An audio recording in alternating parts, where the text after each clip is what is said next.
Well, howdy, howdy, and welcome to the third Geekarati live chat.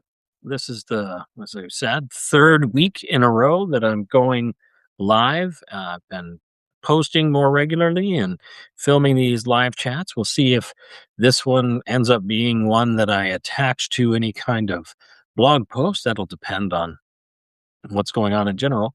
But I wanted to talk about two things today.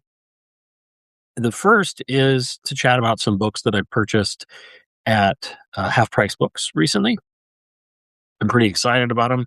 I think they were a pretty good haul. And the second was to talk about a series that I'm thinking about doing on the Substack on Gamebooks, and I'll get into that in a moment. But first, the books that I got recently.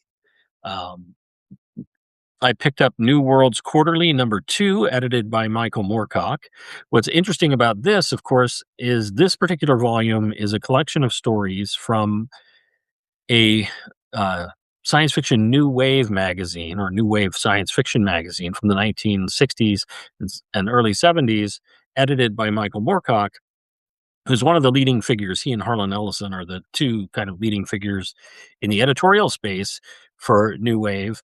But what I thought was particularly interesting in this book is in the introduction, Michael Moorcock, this is 1971, so it's late in the new wave movement, is already, after having gone through the kind of patricidal arguments saying that, new wave science fiction is the wave of the future, etc., he's now saying that just because it's new wave or just because it's in this new writing school, it's not particularly, doesn't guarantee that it's good. So to quote him here, he says, just as one tires of reading too many space adventure stories or engineering problem stories, so it's possible to become quickly bored with the more recent kinds of SF, the wistful and inconsequential mood piece, the typographical trickery used to hide a sparsity of content, or perhaps worst of all, the Baroque myth story produced by too many of today's young writers. And the initial critique was when you talk about like let me just make sure that I get the first one correct exactly. When you talk about space adventure stories, that's clearly a little jab at Heinlein. And then the engineering stories is a jab at Asimov.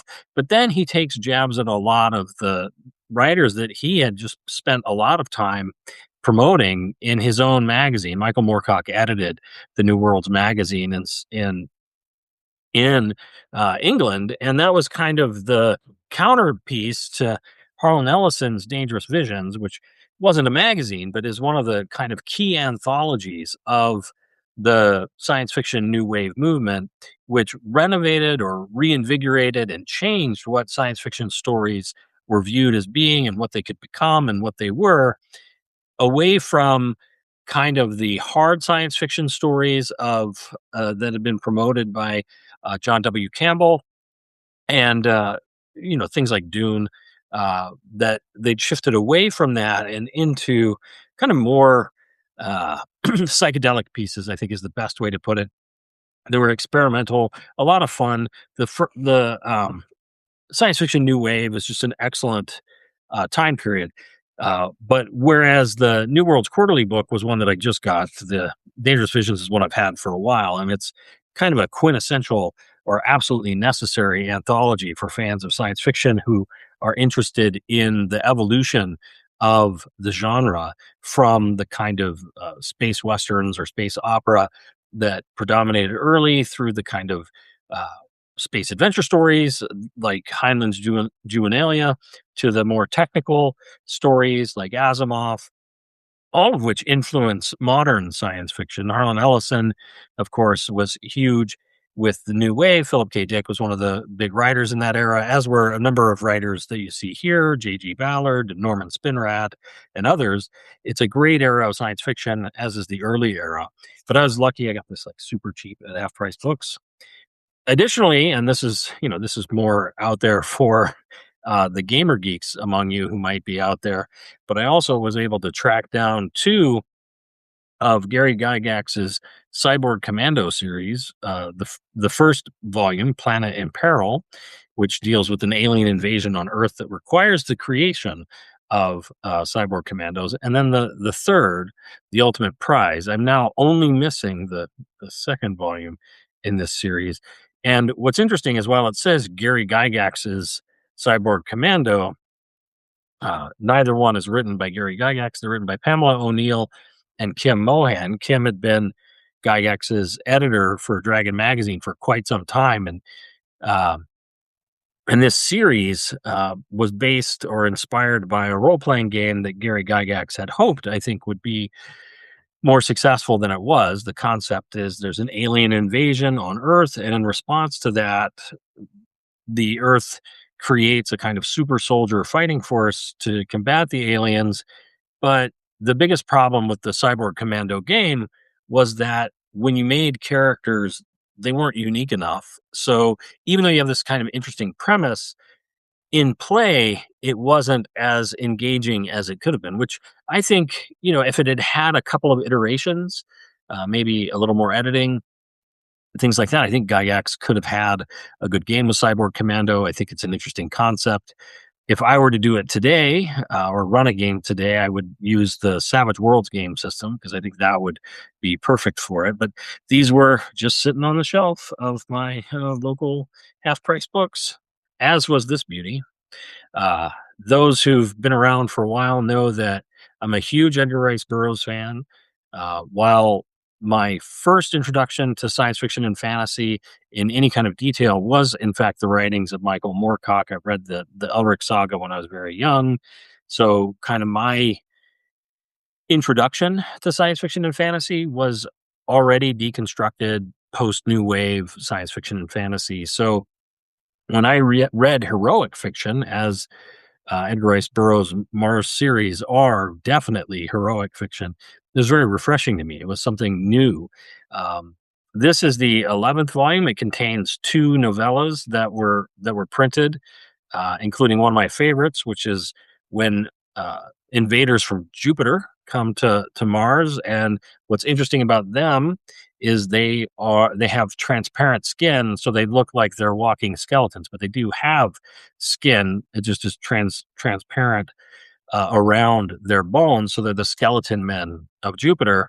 And at the end of the book, it's the 11th book in the series. John Carter decides to fly to Jupiter uh, in order to combat these villainous creatures that we never see again.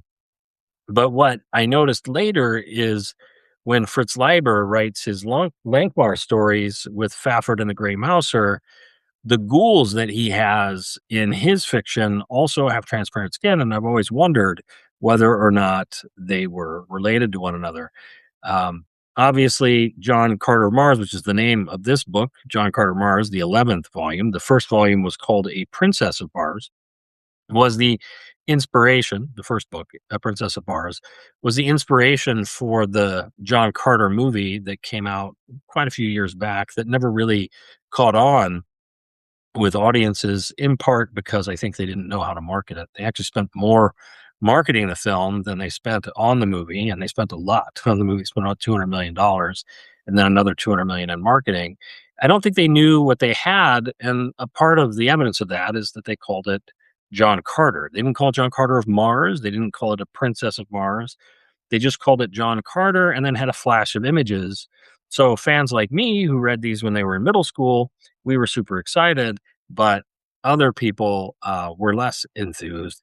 The thing I love about this particular edition of the book, and these are the Del Rey editions. So once again, to that naysayer who keeps trying to say that Lester Del Rey destroyed science fiction and fantasy, this is him reprinting a series that began in 1908, I think, 1912, somewhere in that period of time, by Edgar Rice Burroughs.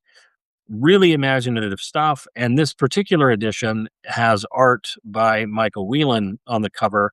Michael Whelan, for a period of time, I would say at least a decade, maybe 15 years, dominated the Hugo Awards as the best cover artist. And I've come to the point where in more recent times, I actually lament that we don't get as many book covers like this anymore. We do get good font design like this in a lot of modern novels, but they've moved away from paintings to more graphic design. And while I've seen some just spectacular graphic design, there's a kind of unique quality to this. Once again, as I've said multiple weeks in a row now, You can see this is not a thick book. It's actually a very thin book, but the amount of world building in Edgar Rice Burroughs' fiction is remarkable and is really a lesson to a lot of writers today who think bigger is always better. Some of my favorite authors in the modern day write those kind of doorstopper books. I'm a fan of Brandon Sanderson. I was a fan of the Wheel of Time series, for example. But you don't have to have a doorstopper to have a really detailed and rich world with meaningful stories. And the pulp authors, and certainly Edgar Rice Burroughs was both a pulp and a slick author. They knew how to tell a compelling story without taking up too much space. And this was a very lucky find at Half Price Books. These normally, particularly in this condition, can cost on eBay far more than the $2 that this cost me. In addition to that, I was able to track down Beyond Sanctuary, which is one of the independent novels that is a spin-off of the Thieves World series. The Thieves World series of books is one of the first, although I don't know if it is the actual first, of what came to be called shared world anthologies. And these were uh, Robert Asprin came up with the idea for the Thieves World anthology because of this whole world building thing that I was just talking about. He lamented the fact that authors, if they wanted to write fantasy, had to do all of this groundwork. They had to, create a believable society, develop a world, populate it with lots of characters, have a rich history for it. And then, when they were done, well, obviously they had to write more books in it because they put in all that work, even though maybe they could have stopped at a trilogy. You're ending up with 5, 6, 7, 8, 9, 10 books because of that kind of initial capital expense, or at least in this case, uh, intellectual capital expense. And he created Thieves World, in particular the city of Sanctuary, as a place where multiple authors who were big in science fiction and fantasy at the time, ranging from Poul Anderson to Janet Morris, to him to Marion Zimmer Bradley, just a lot of names that were big names at the time. And they wrote for his anthology series, which lasted, I think, 11 books, but don't cite me on that. There have been a couple more after he died as well. But Janet Morris was one of the authors of that series. And this is about a character um, in particular named Tempest.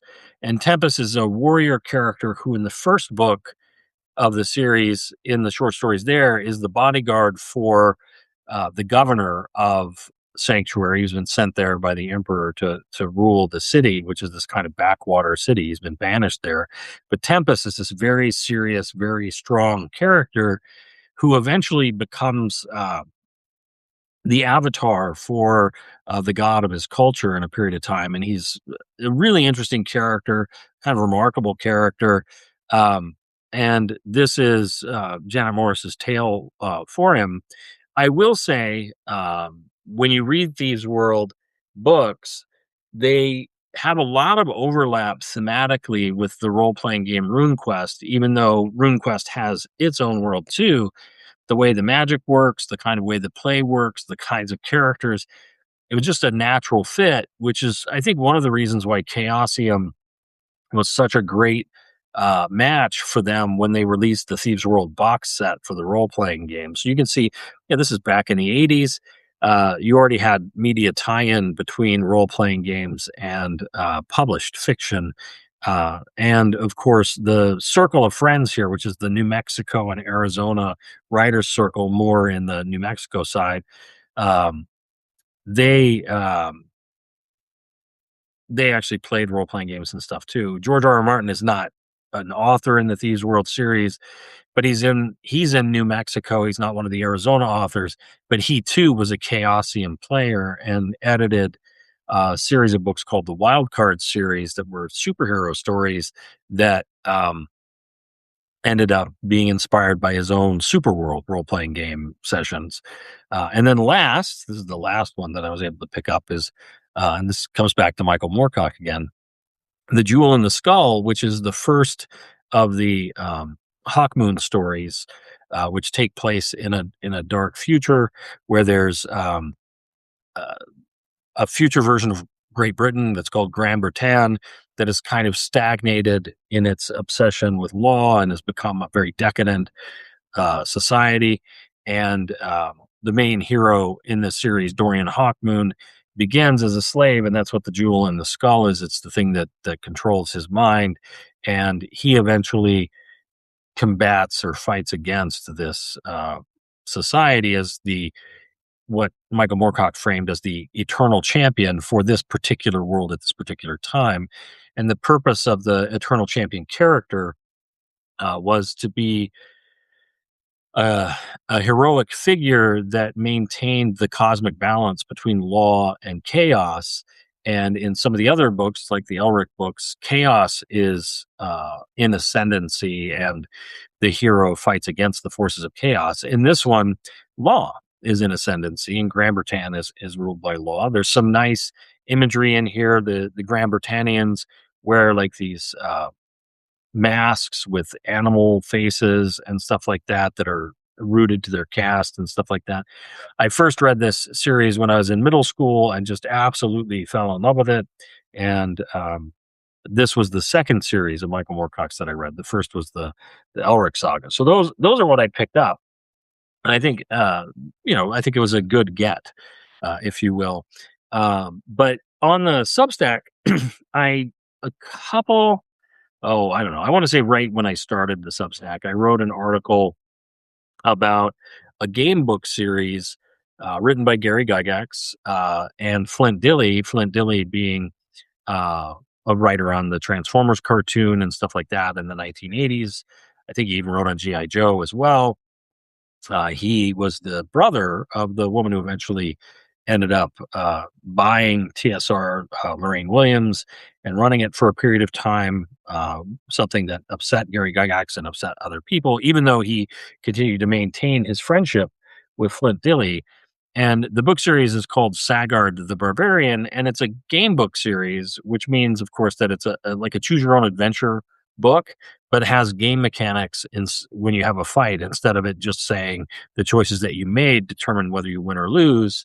And the write up I did on Sagard was to ask the question, like, does this particular product or does this particular book that has a game system within it, does it work beyond the narrow story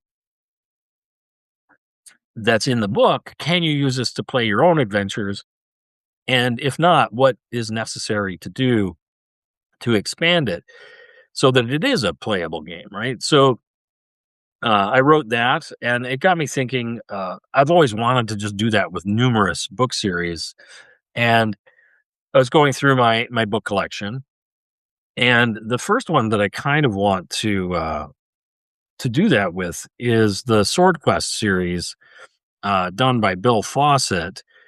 Bill Fawcett and his wife Jody Lynn Nye are very, I think, key figures in 80s, 90s youth-oriented fantasy and science fiction. Jody Lynn Nye has written a tremendous amount of fiction, and when Robert Asprin, the editor of Thieves World, when he died, she had already been co-writing with him, and eventually took over a series of books called the Myth Adventures series, which are kind of fantasy humor, and I really like them. And she is a fun author, and Bill Fawcett is her husband, and he was a big gamer as well as being a science fiction fantasy editor. So he put together a number of game book series, the first being Sword Quest. And that essentially, and I'll write this up when I write the series up on it. The books, all four of them, were written so that the characters designed in them were just pretty much D&D characters. So you could, if you had your favorite D&D character, play them in the book, or you could play the character that you made for this book using those mechanics in your D&D game. They were different enough that Bill Fawcett wouldn't be sued by TSR, but close enough for government work, as they say. But another series that he edited, and this one, it just shows how good his ties with the science fiction and fantasy community were, was a series of books called the Crossroads Adventure Series, and mechanically, they're very similar to the Sword Quest series. But in this case, and you might notice this is the first volume in that series, you'll notice that it's based on Anne McCaffrey's Pern series, written in this case by Jody Lynn Nye. That's Bill Fawcett's wife. She is a very good and capable writer, and I think was a good fit for adapting Anne McCaffrey's Pern series to a choose your own adventure game book style book. But that wasn't the other only entry. The second volume in the series is based on David Drake's Dragon Lord book. It's called Storm of Dust. This time written by Neil Randall. And what's interesting about Dragon Lord, which is was intended originally to be a Bran McMorn story that David Drake wrote for his friend and editor, Carl Edward Wagner. It didn't end up being published as that in that series that Carl was writing in of Robert Howard pastiches. It ended up becoming Dragon Lord, the book. And then here you have a game book from edited by Bill Fawcett that ends up being based on um, the David Drake novel. So what you have here, and I think this is kind of interesting, right? Just like layers of meta here. You have a pastiche of Bran McMorn that becomes a King Arthur story, because Dragon Lord's a King Arthur story, that then becomes the inspiration for a game book that is written by Neil Randall. So you have a pastiche of a pastiche that became a King Arthur story. So I think that one is pretty interesting, and the Crossroads series is great. Another entry in it, and this once again just showing how bizarrely vast this series was in its influences. Robert Silverberg's Madripoor series, right? Revolt of Madripoor, this time by Matt Costello. Once again, another book in this series that had just such a diverse inspiration. There are books in the series based on Pierce Anthony, Elsbrog de Camp, uh, Christopher Stasheff, Roger Zelazny's Amber books have a game book, and all of these have game mechanics in them, and they're pretty much, as I said, they're they're Dungeons and Dragons for the most part. So if you ever wanted to play any of the Madripoor novels as D&D by Robert Silverberg's books, you have a kind of guideline here. I don't know if it's a particularly good fit, which is one of the reasons why I want to write a Substack on this series, probably one at a time, because the the kinds of fantasy that are represented in that series are really different and unique, and it covers such a wide swath of what was yeah uh yeah, I mean, I agree with Mark Finn. It really is just a black hole of pastiche. But yeah, Bran McMorn is a highly underappreciated Robert Howard character.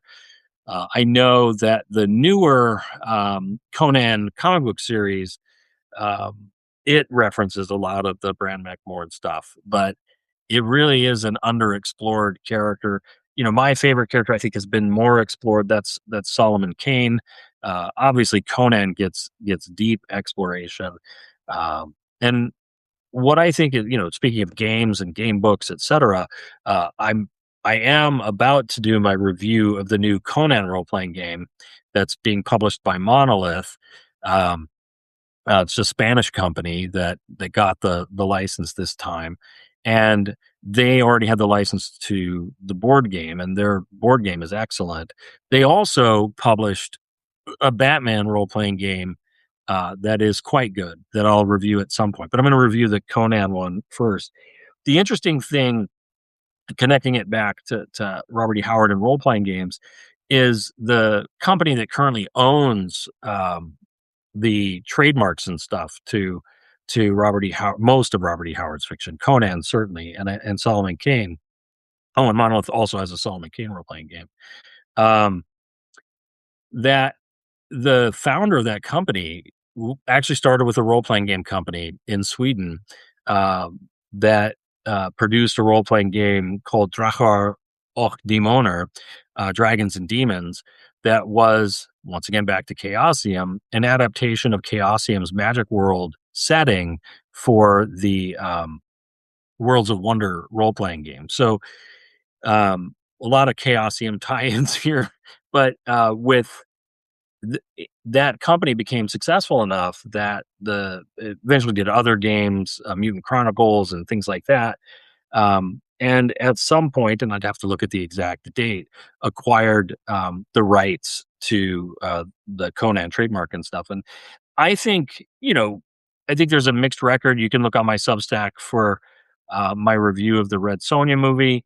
Um, you know, but I don't think it's in bad hands. It's like and Red Sonja's not a Robert E. Howard character technically anyway, but and that gets into the whole Roy Thomas versus Sprague de Camp versus Howard Conan, and well, Howard's Conan's always better than the other two. Though I am a big fan in general of Roy Thomas, but if you watch Conan the Destroyer, you very much get a Roy Thomas story and a Roy Thomas version of Conan. So whatever your thoughts are on that film, that will be kind of what you think about Roy Thomas's Conan, which I think is good in the comic books, but is not necessarily the best representation for film or whatever. Similarly with Red Sonja, I thought the film was by and large fine.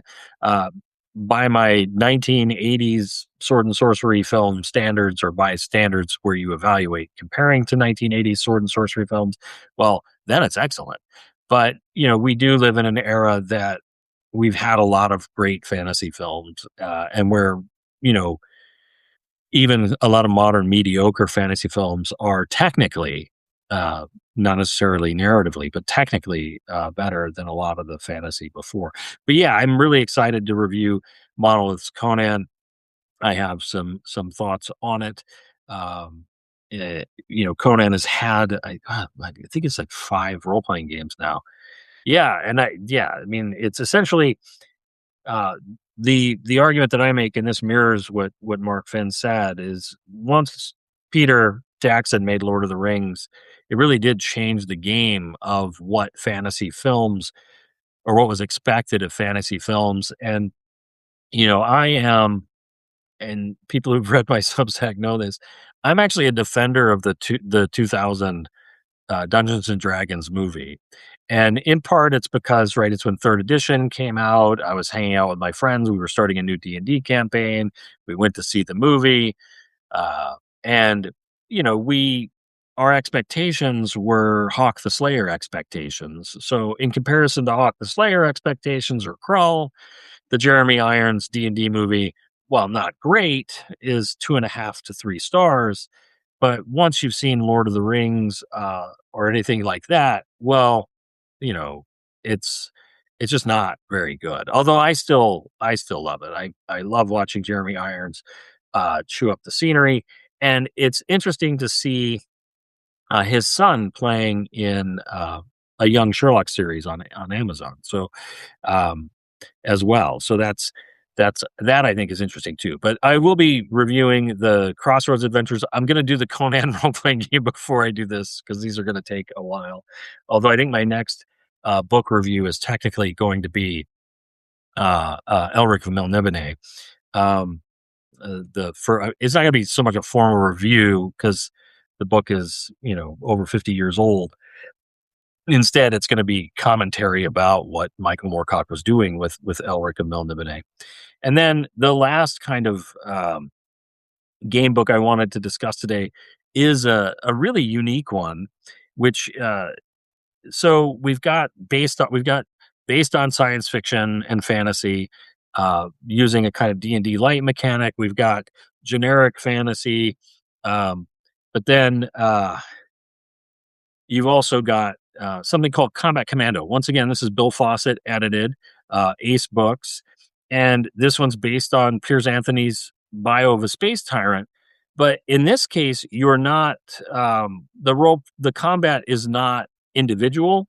as you might be able to tell by the combat command title, in this case, you're leading armies or leading units of armies, and the mechanics for that were interesting. So this is instead of a role playing game combined with a choose your own adventure, this is like a war game combined with a choose your own adventure, where you have the kind of typical attack strength comparison charts with results, and you have army strengths and stuff. And once again, I think these are very good.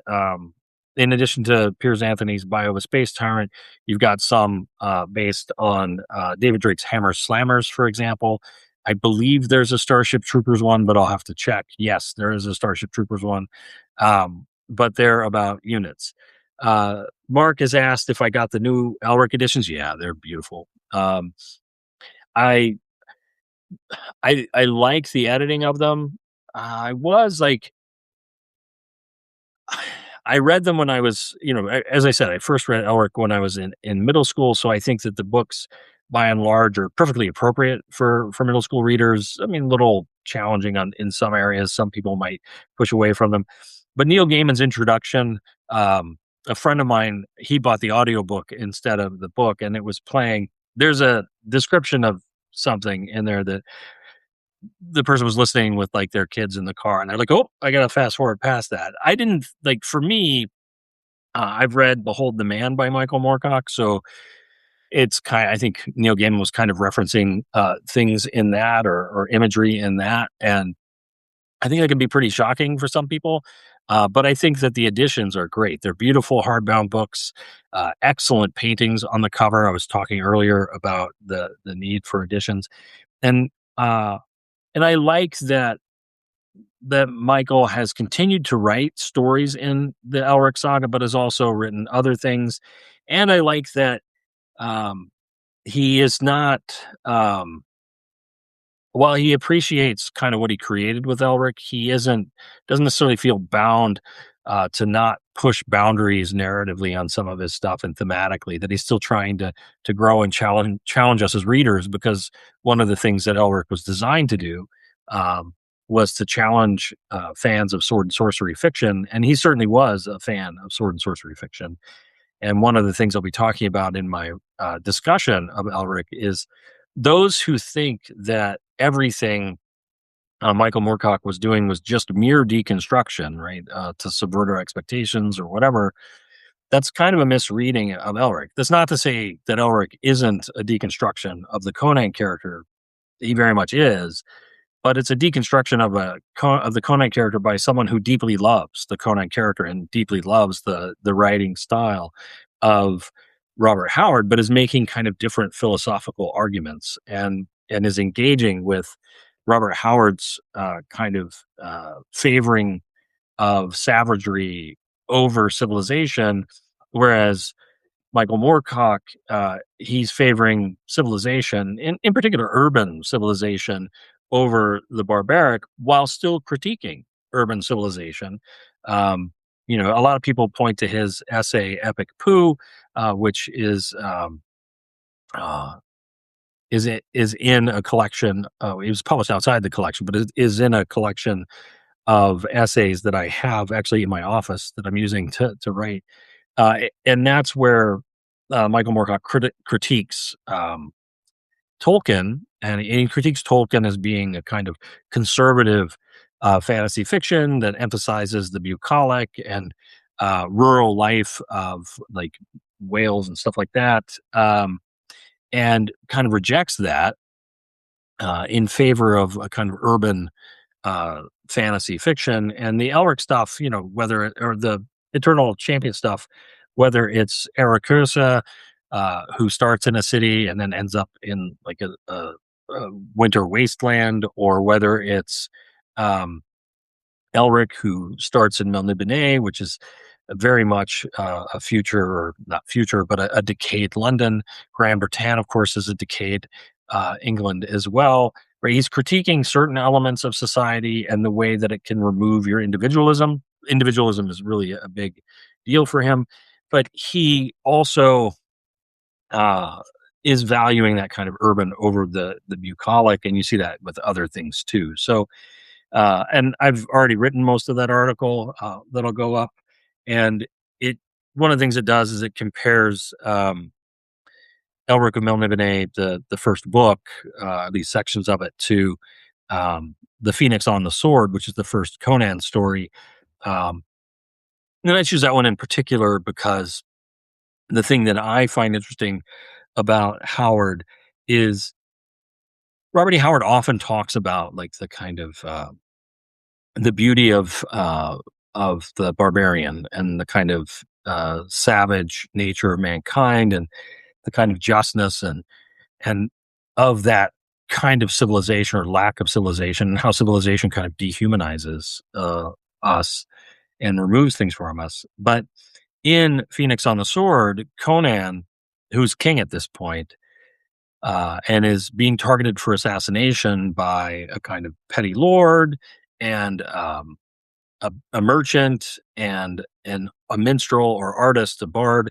Um, as he's being attacked by them, the bard, whose name is Ronaldo, he doesn't want to kill Ronaldo because he values the artistic production or the benefits of civilization that Ronaldo provides. And it gives a really interesting moment that is just one of the many cases where you get to see that Robert Howard is a very sophisticated writer doing things that you don't really expect necessarily a pulp writer writing for weird tales to be inserting into a story in like 1931 or whatever, given the audience or the expected audience for that. So I'm looking forward to publishing that.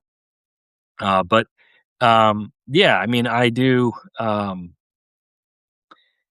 So if you're still here, Mark, should I long term do a review of like the full new editions of Elric that are out there? He might have gone away.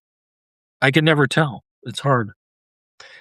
It's hard to see when you come in and head out. It just says that X number of people have visited you. So these are okay. So yes, yeah, I totally will. In part because at the beginning of the episode or beginning of the live stream, I talked about the Michael Whelan artwork on the John Carter Mars books and how I miss having almost every fantasy novel or science fiction novel in the bookstore having this beautiful painted cover, and that now we still get great font design and we still get some really cool, I think sometimes graphics, but yeah, I guess, and I do since I don't have it on me since I do have the DAW versions.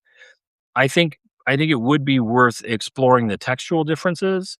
So, I remember, and this is not on the Elric stories, but, um, I remember when I read David Gemmell's Legend, the first version of that,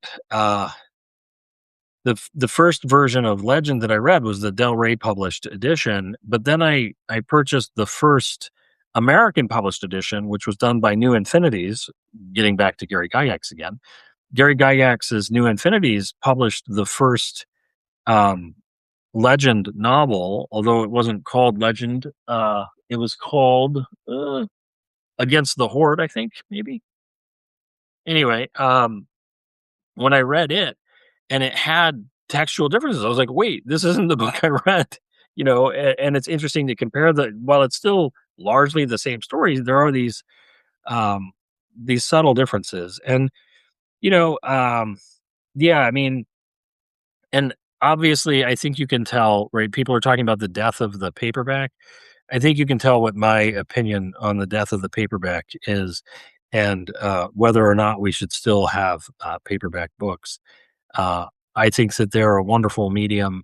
I also, wish we had more. Although this is a choose your own adventure book, but I do wish we had more shorter novels that were as rich. And because not that it's not hard to write anything. It is in fact hard to write any story, and we should admire anybody who's able to finish them. But um, I do miss a lot of the tight writing, and I miss a lot of the art that we got in some of the older books. And this isn't to say like I just purchased for my daughter. this past year at Christmas time. She's a big Brandon Sanderson fan. We've been reading the books, the Mistborn books together, and I bought her the new editions, which have these very interesting silhouette images on them. But when I compare them to the paintings on the first printings, I prefer the paintings on the first printings of those books.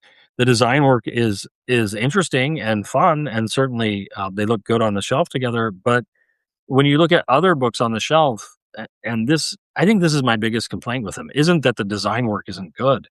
It's that when I'm looking for a book, it's the spines all look the same and the covers look very similar. So it's hard for me to discern when I'm looking at a new author. I'm not saying you should like that you should buy a book by its cover or anything like that, but it is when you see a swath of like thorns or whatever that are kind of uniform, or Celtic knots that are kind of uniform among a lot of books, it's harder to stand out. And then they do things with color or whatever, or fonts to stand out a little bit, but it's hard to distinguish when you're seeing a new author as you're just glancing at the shelves. And I think, I mean, here's one. This is not like artistically, right? Because one thing I saw someone talk about John Belair's. They posted the house with the clock in its walls, and I was like, wait a minute. John Belair's, and this is just something entirely new to me. And I've seen the movie, the version, but I have not read the book, though now I'm totally going to, of The House with the Clock in Its Walls. But John Belair's was like, wait, I know that name from somewhere. And then I realized that it was, I knew the name from Lynn Carter's Imaginary Worlds, and that it was an Appendix N, once again, back to Gygax again. Boy, I'm going back to Gygax a lot tonight. That, he is featured in, I mean, it's not, maybe it's not Imaginary Worlds, but it's in one of the anthologies that Lynn Carter did. Well, maybe it is, or maybe he's mentioned in here. Anyway, that that John Belair's is one of these Appendix N authors that wrote in the 1970s, late 60s, and then wrote fantasy fiction and YA fantasy fiction, and influenced D&D. And I was like, wow, that's weird. So that's when I grabbed this, and I clearly grabbed the wrong one. But